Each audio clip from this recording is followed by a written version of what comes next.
parler maintenant de la situation des feux en Grèce avec Romain Chauvet, qui est journaliste à Athènes, en Grèce, justement. Bonjour, Romain.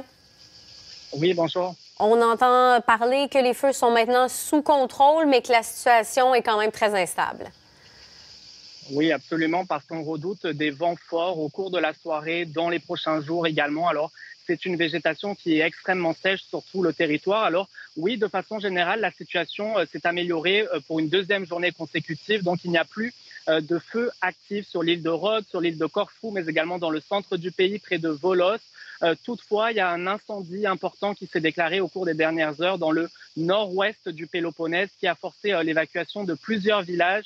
Un feu qui fait front sur plusieurs fronts actifs. Alors, une importante présence, entre autres des pompiers là-bas, mais également une présence aérienne qui est sur place pour tenter de contenir ce feu. Mais c'est tout le pays qui est encore une fois sur le qui-vive. Il y a d'ailleurs plusieurs régions du pays qui sont encore en alerte très élevée face au risque incendie aujourd'hui et pour les prochains jours également. Et de quoi ont l'air les prévisions météo? Alors, les températures sont reparties à la hausse aujourd'hui. On est loin quand même des températures caniculaires de 45-46 degrés qu'on a connues dans les dernières semaines. Donc, un peu plus chaud cette fin de semaine, un peu plus chaud également la semaine prochaine. Mais je vous dirais que c'est vraiment les vents que les autorités redoutent parce que, je vous le disais, végétation extrêmement sèche, donc des départs de feu qui peuvent prendre très rapidement. Et c'est la même chose dans les zones qui ont déjà été touchées par ces incendies, le feu qui pourrait reprendre à tout instant. Alors, on nous dit vraiment qu'il y a toujours beaucoup de personnel qui va rester mobilisé au cours des prochaines semaines pour surveiller de près toute cette situation qui peut changer vraiment très rapidement. Est-ce que la Grèce était prête pour des incendies de la sorte? La géographie du pays est assez particulière avec les innombrables îles. Est-ce qu'il y a assez de pompiers ou de gens sur place pour faire face à ces feux qui pourraient continuer de se déclencher?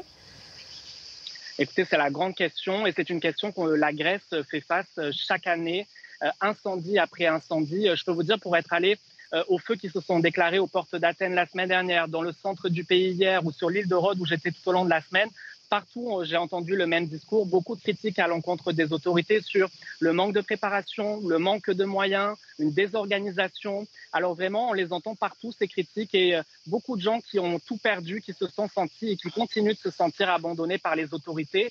Alors, est-ce que la Grèce est prête? C'est la grande question, mais on l'a vu dans les dernières semaines, la Grèce a dû demander de l'aide internationale, notamment de l'Union européenne, parce que tous ces incendies un peu partout sur le territoire, parfois dans des zones difficilement accessibles, dans la montagne ou dans des endroits reculés, eh bien, ça faisait en sorte que c'était très difficile. Par ailleurs, je vous souligne que le ministre de la Protection des citoyens en Grèce a démissionné hier, donc à la suite de cette série d'incendies, parce que des médias ont révélé qu'il était en vacances au cours des derniers jours sur une île. Il a été aperçu sur un bateau. Il a donc remis sa démission hier. Alors, ça témoigne un petit peu du chaos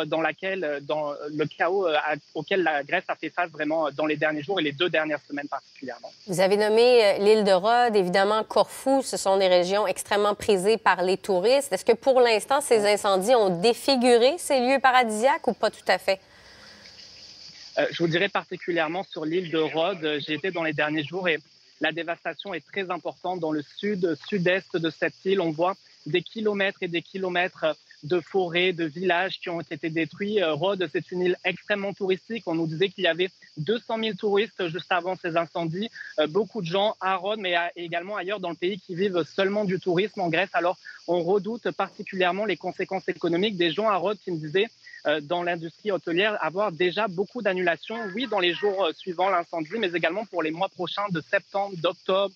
Alors, beaucoup de gens qui se demandent comment va être l'avenir avec toute cette incertitude et ces images du chaos de l'évacuation à Rhodes qui ont fait le tour du monde et qui vraiment ont abîmé l'image de cette île. Alors, beaucoup de gens qui redoutent vraiment l'après-incendie, particulièrement à Rhodes. Et Dieu sait qu'économiquement, des fois, en Grèce, ça peut être compliqué, du moins au cours des dernières années. Alors, on le souhaite de contenir les incendies et de bien se relever. Romain Chauvet, journaliste à Athènes, en Grèce, merci beaucoup. Plaisir, au revoir.